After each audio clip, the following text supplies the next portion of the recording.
onda plana e interpretação probabilística e equação teorética. Você está seguindo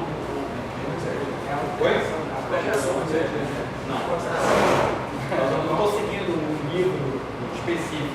Quando for justamente necessário em determinado ponto, eu dou a referência para seguir. Professor, você pode repetir de novo? Oi? Você pode repetir de novo? Então eu tinha gravado. Não, é o Gazerovitz. Tá? Tem inglês aí. Só. Não há problema? Claro que não.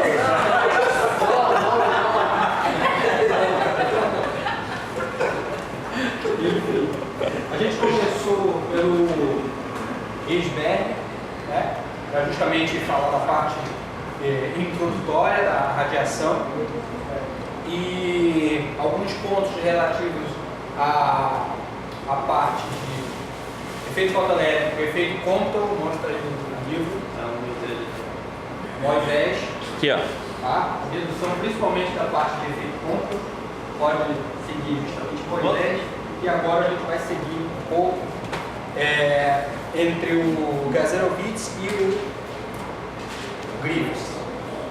Tá? Então, vamos começar aqui. Onda plana, pacote de onda.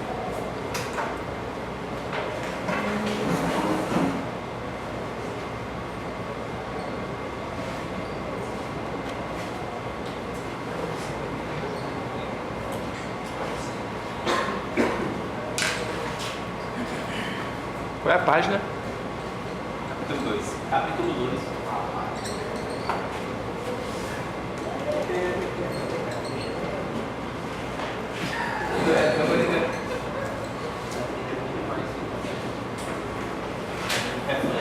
Não, moço, isso aqui.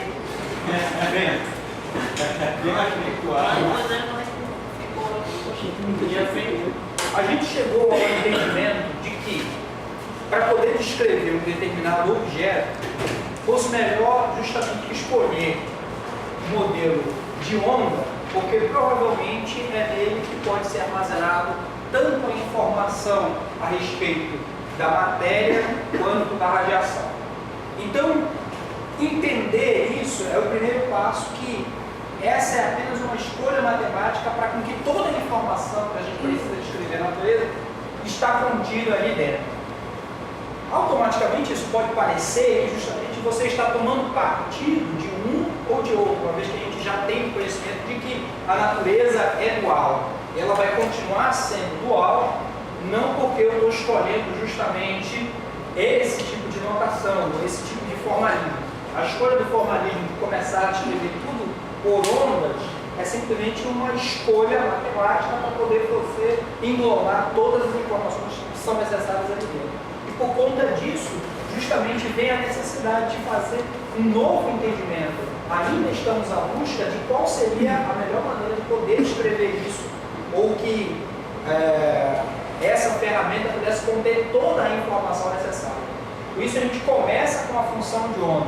Historicamente, quando eles começaram a propor justamente isso, começaram a bater cabeça justamente que então a matéria ela era justamente esse comportamento senoidal ou coisa e tal. Depois se percebeu que justamente não era essa a melhor maneira de ter que olhar para a natureza, de simplesmente olhar isso apenas como um ponto de partida matemático até que se chegasse a uma noção de probabilidade. Então, como um review, né, uma onda harmônica propagante, já sabemos como é que ela se comporta. Né?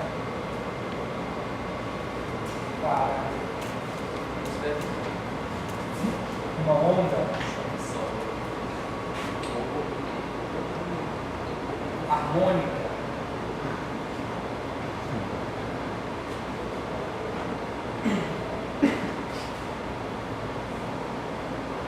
propagante na direção X com número de onda K do tipo, da forma escolhemos a notação ψ de K, x de P, A1 cosseno de Kx menos ômega t, A2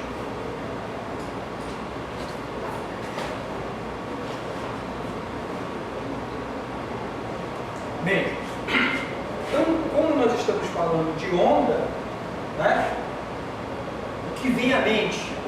Uma onda harmônica, um objeto muito específico, né? Uma onda harmônica em que tem justamente suas constantes, o número de onda, a frequência, e aqui cobre justamente as duas possibilidades, tanto dado pela função cosseno quanto pela função seno.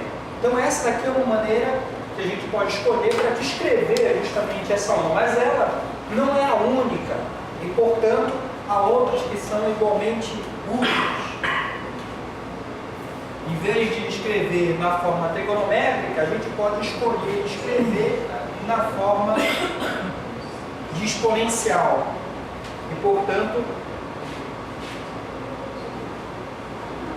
exponenciais complexas.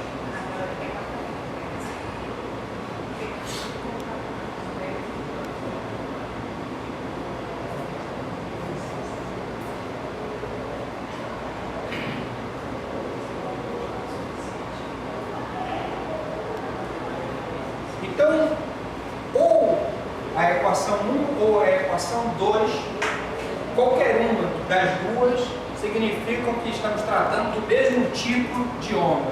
Uma onda harmônica propagante na direção x com o número de onda k. Qualquer uma das duas descrições é igualmente útil. A gente pode relacionar uma com a outra justamente sabendo algumas coisas das funções exponenciais complexas. O θ é igual ao seno θ mais seno θ.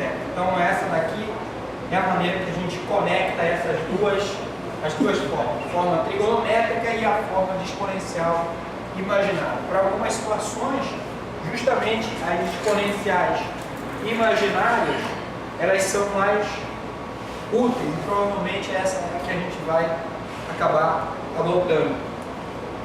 Tá? O número de onda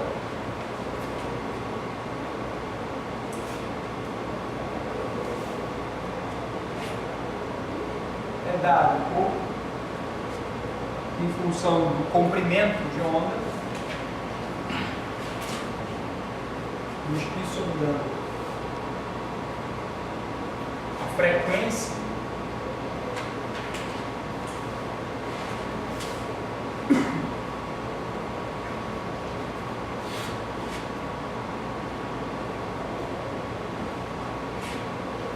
ômega está relacionado com o período.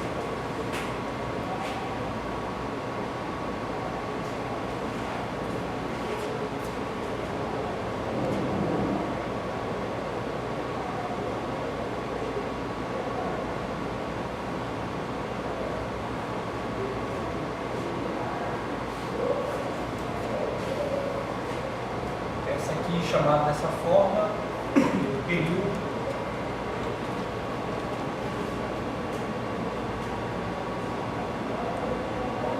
É a frequência linear e sempre o inverso do período. Logo,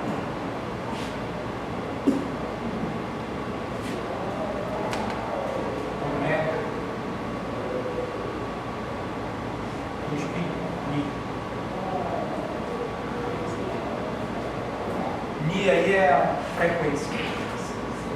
Então, isso tudo aí são os elementos do número de ondas e a frequência associada.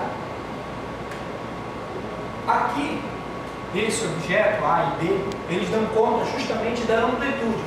Propriamente, eles é quem vão definir qual é o formato dessa onda, como é que ela vai se comportar.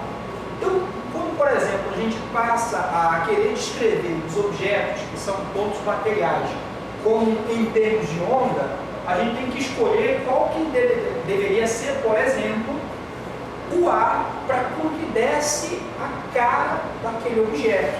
Digamos que fosse possível, eu tenho que imaginar uma função matemática que descrevesse justamente a forma desse objeto. Quando eu estou falando de ondas, eu estou querendo colocar, digamos, essa função matemática que dá conta desse formato aqui no lugar do A. E ao inserir nessa nova nomenclatura, eu acabei de justamente expandir esse objeto para como se ele se comportasse como onda. Eu teria que ter vários desses formatos como sendo a extensão desse objeto. Essas extensões periódicas disso aqui, seriam repetições periódicas desse objeto aqui, que dariam conta justamente da natureza ondulatória, oculta que esse objeto teria. Só que, em um determinado momento, é só essa a informação que eu tenho acessível dela.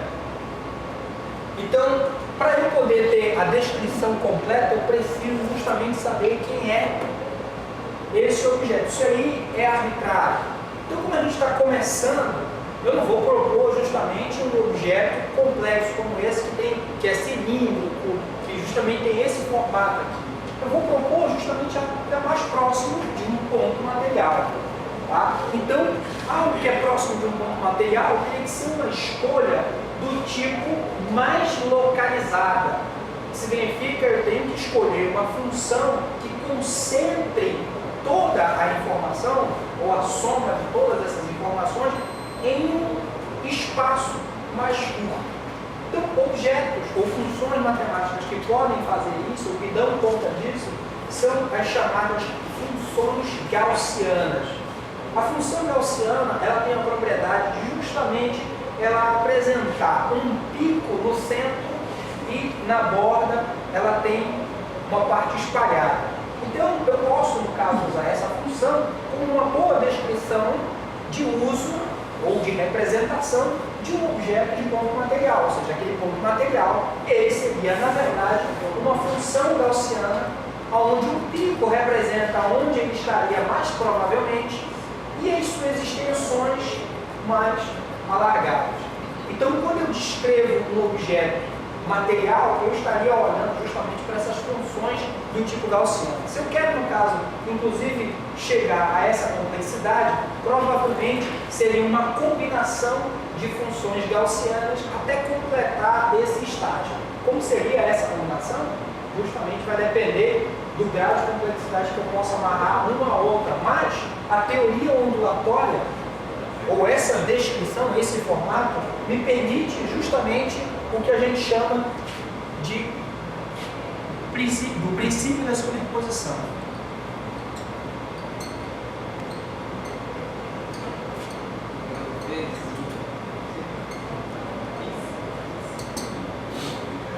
Que é justamente poder pegar uma função que ela é, na verdade, um somatório de todas as possibilidades. Tá? E é claro, tem que colocar aqui A de K, psi de K. Tem um fator justamente de... Seria um peso ou justamente uma constante de linearidade de todas as soluções. Tá? Então, essa daqui seria a minha função completa. Porque eu posso pegar uma gaussiana e combinar linearmente com um peso qualquer, com outras também, e no final das contas, esse resultado descrever o objeto completamente.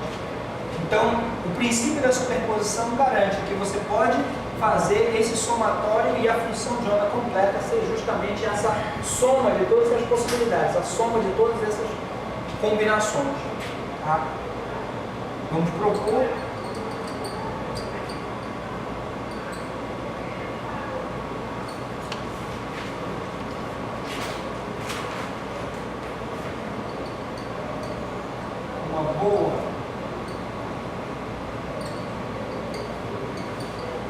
uma boa representação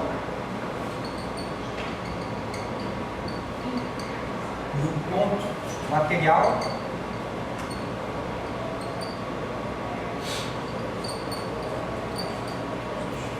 possa ser dado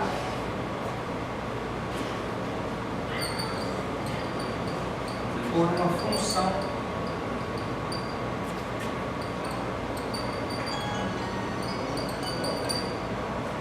gaussiana.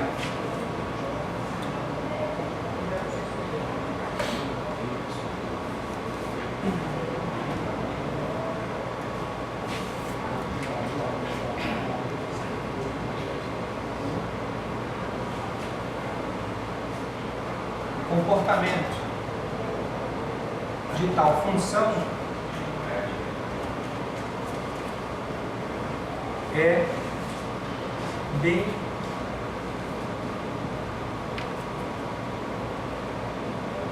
localizado.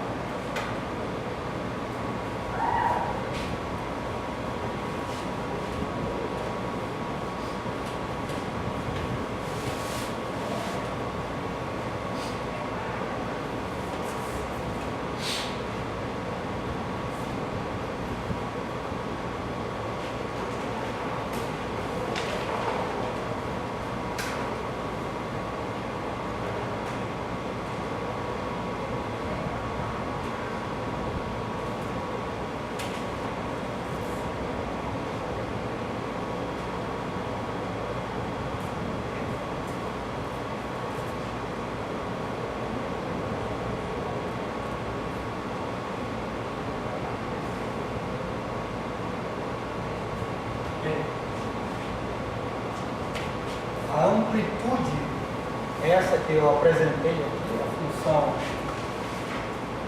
essa aqui, psi k,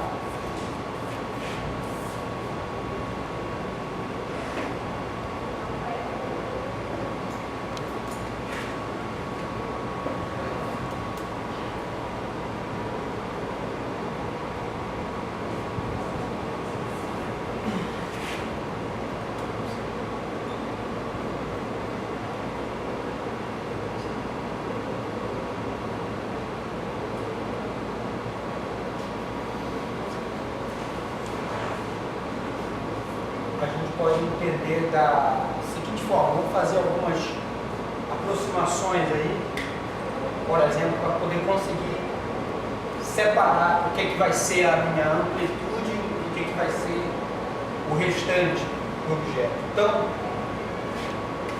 aqui eu vou fazer algumas aproximações. Vou dizer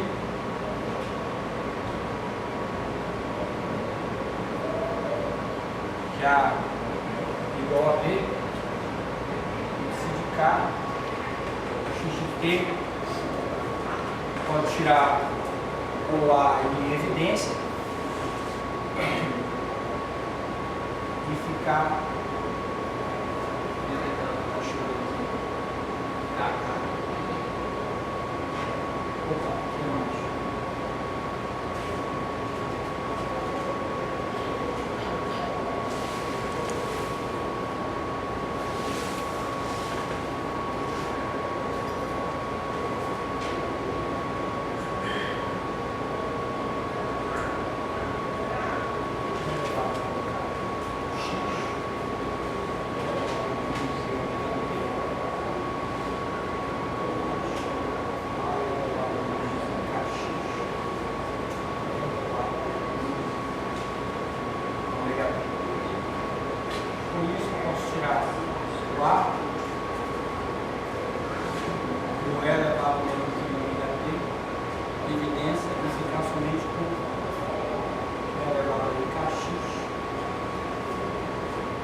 com isso,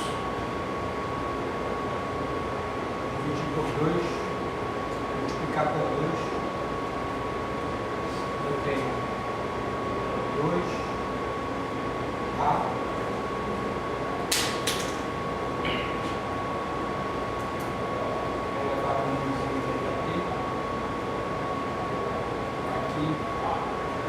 cosseno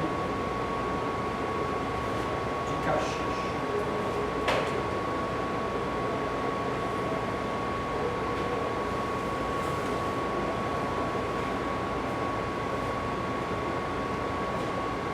Ou melhor,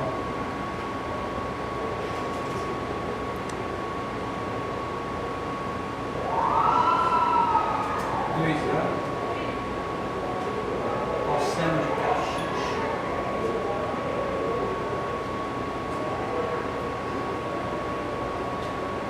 elevado a menos ômega t. Isso aqui eu posso entender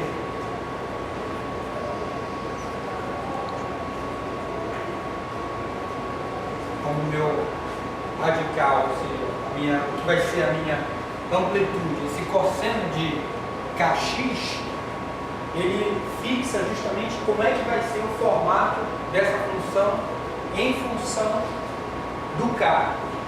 Tá? Ele define então espacialmente como é a configuração dessa onda.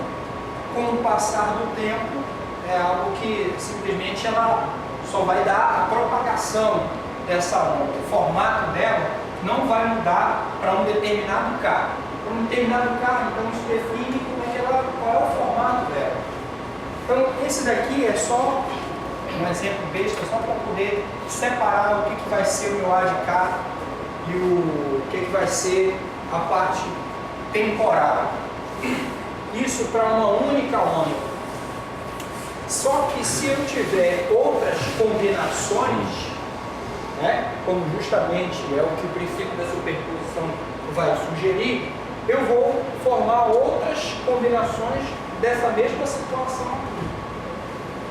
E vamos ver o que vai dar justamente nesse pacote, combinação dessas ondas. Por enquanto, com apenas uma única onda, na hora de calcular ou verificar graficamente isso aqui, qual é o formato que a gente vai ter, né? Do tipo ondulatório. Esse aí, tá? Isso apenas para uma única onda. Só que se eu pegar uma outra onda, certo? E somar a essa, se eu pegar uma outra onda e somar a essa, agora a onda completa vai ser justamente a superposição dessas duas situações. Na superposição, eu vou ter o resultado final. Uma outra onda, que por exemplo eu possa pegar, ela já vai fazer isso.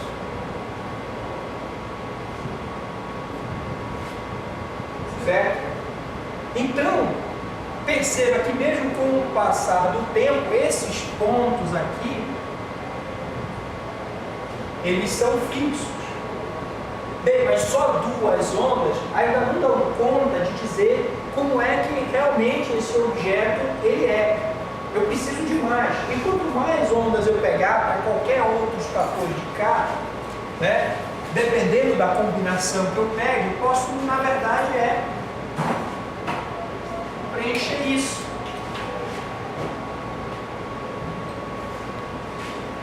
E vou aumentar.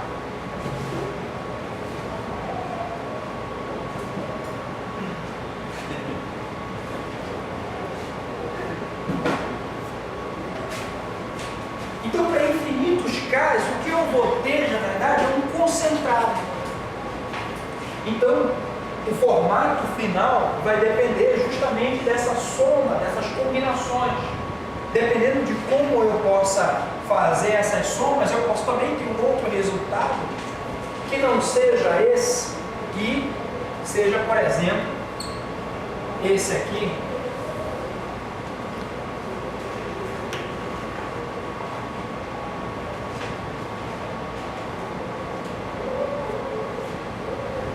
À medida que eu vou somando, esse daqui pode até ficando menos irrisórios e esse daqui tem maior contribuição.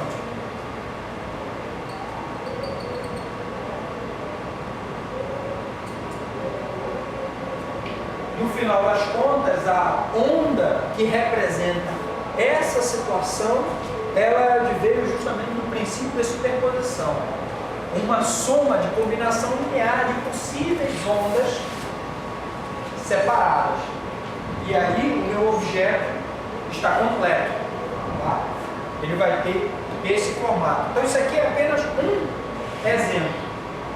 Tá? Eu posso propor justamente outras combinações que vão dar outras situações aqui. Por exemplo, vamos somar outra que envolva duas de cosseno, duas ondas idênticas, por exemplo. Duas ondas idênticas, como uma fase de π, por exemplo. O que ia dar? Mesmo procedimento, isso aqui com π, seno, cosseno. Resultado: seno de kx mais cosseno de kx. O que isso aqui dá? Vamos fazer essa continha aqui. Vão lembrar justamente, isso aqui é só um exercício para brincar, vamos formar. O que dá seno de kx mais cosseno de kx? Lembrar dessas situações aqui. Seno de A mais B, seno A, seno B, mais seno B, cosseno A mais menos, cosseno de A mais B, cos A, cos B, menos mais, seno A, seno B. Baseado nisso daqui, verifica o que dá seno e cosseno. Tá? Eles vão chegar justamente num outro formato mais apropriado do que eu quero dizer.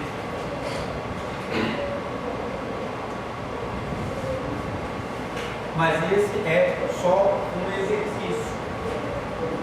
Agora a gente extrapola para justamente, já que pode ser qualquer combinação, então eu vou deixar isso aqui como uma função arbitrária a ser dada, que justamente vai dar, no final das contas, o formato que a gente quer escrever. E no caso, a gente está justamente propondo as funções gaussianas. Então, eu estou propondo justamente um formato já específico para essa função radical. Então, passa a ser crucial a descrição de f no formato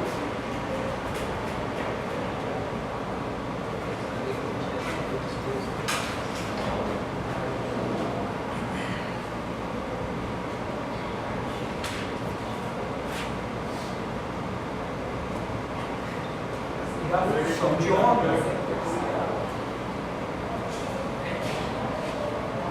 em termos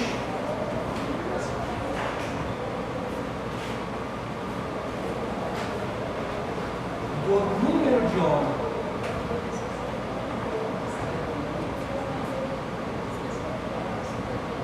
Ou seja, do número K. Tá? Então,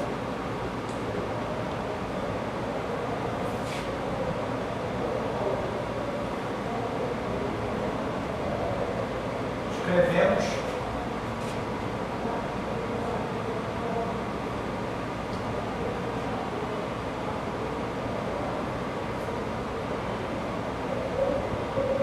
usando transformar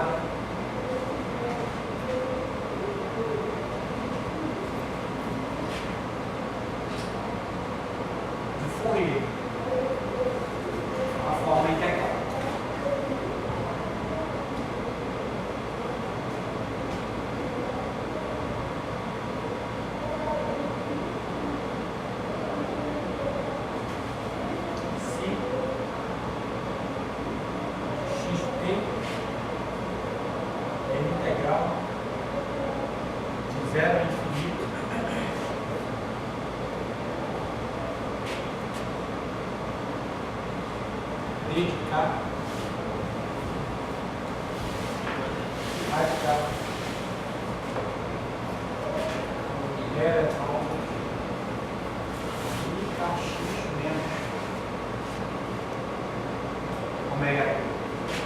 parei em que numeração lá? 4, eu acho. Eu acho que são 4. 4.